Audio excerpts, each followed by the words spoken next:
Singer Mangli పేరుతో భారీ మోసం జరిగినట్లయితే తీవ్ర ఆరోపణలు వస్తున్నాయి. దాదాపు 10-20 కోట్ల వరకు కూడా సింగర్ మంగ్లీ పేరుతో మోసానికి పాల్పడినట్లయితే ఆరోపణలు వస్తున్నాయి. దీనిపై ఒక అడ్వకేట్ కూడా ప్రెస్ మీట్ పెట్టి అయితే ఈ మోసాలను అయితే వివరించాడు. రమవత్ మధు అనే వ్యక్తి, అలాగే పల్తవాయ్ భరత్ చౌహాన్, అలాగే పల్తవాయ్ శైలజ చౌహాన్, వీళ్ళు ముగ్గురు కలిసి అయితే ఒక ప్రైవేట్ కంపెనీని ఏర్పాటు చేసి ఇటు ఉమ్మడి కర్నూలు జిల్లా కావచ్చు, ఏపీలోని ఉమ్మడి కర్నూలు జిల్లా, ఇటు తెలంగాణలోని ఉమ్మడి మహబూబ్నగర్ జిల్లాకు సంబంధించి కొంతమంది నుంచి కూడా అధిక వడ్డీ ఇస్తామని చెప్పేసి ఆశ చూపి దాదాపు 10-20 కోట్లు వసూలు చేసినట్లయితే ఆరోపణలు వస్తున్నాయి. ఈ మోసాలలో మంగ్లీ తమ్ముడు ఎవరైతే ఉన్నారో శివ కూడా ఉన్నట్లయితే అడ్వకేట్ అయితే ఆరోపిస్తున్నాడు. అంతేకాకుండా మంగ్లీకి కూడా ఇందులో భాగం ఉన్నట్లు కూడా ఆరోపణలు వస్తున్నాయి. మనం చూసుకోవచ్చు, దాదాపు 10-20 కోట్లు అంటే ఇది చిన్న విషయం కాదు. చాలామంది నుంచి కూడా వీళ్ళు 1,00,000, 2,00,000, 3,00,000, 10,00,000 ఇట్లా 20,00,000 కూడా తీసుకున్నట్లయితే ఆరోపణలు వస్తున్నాయి. కొన్ని చోట్ల వీళ్ళపై కూడా కొన్ని ప్రాంతాల్లో పోలీస్ స్టేషన్లో అయితే కేసులు కూడా నమోదాయి. ఇందుకు సంబంధించి కూడా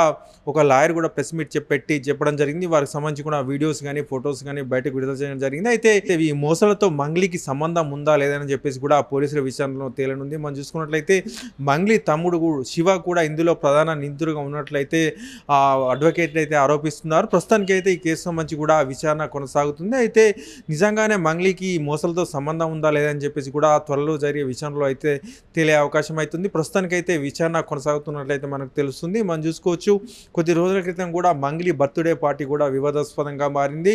ఆ బర్త్డే పార్టీలో డ్రగ్స్ వాడినట్లు కూడా అప్పట్లో సంచలనం సృష్టించిన సంగతి తెలిసిందే. ఈ నేపథ్యంలోనే ప్రస్తుతం మంగ్లీ పేరుతో మోసాలు జరగడం, ఇందులో మంగ్లీ తమ్ముడు శివ కూడా ఉన్నాడని చెప్పేసి కూడా ఆరోపణలు రావడంతో కూడా టాలీవుడ్లో ప్రస్తుతం చర్చనీయాంశంగా మారింది.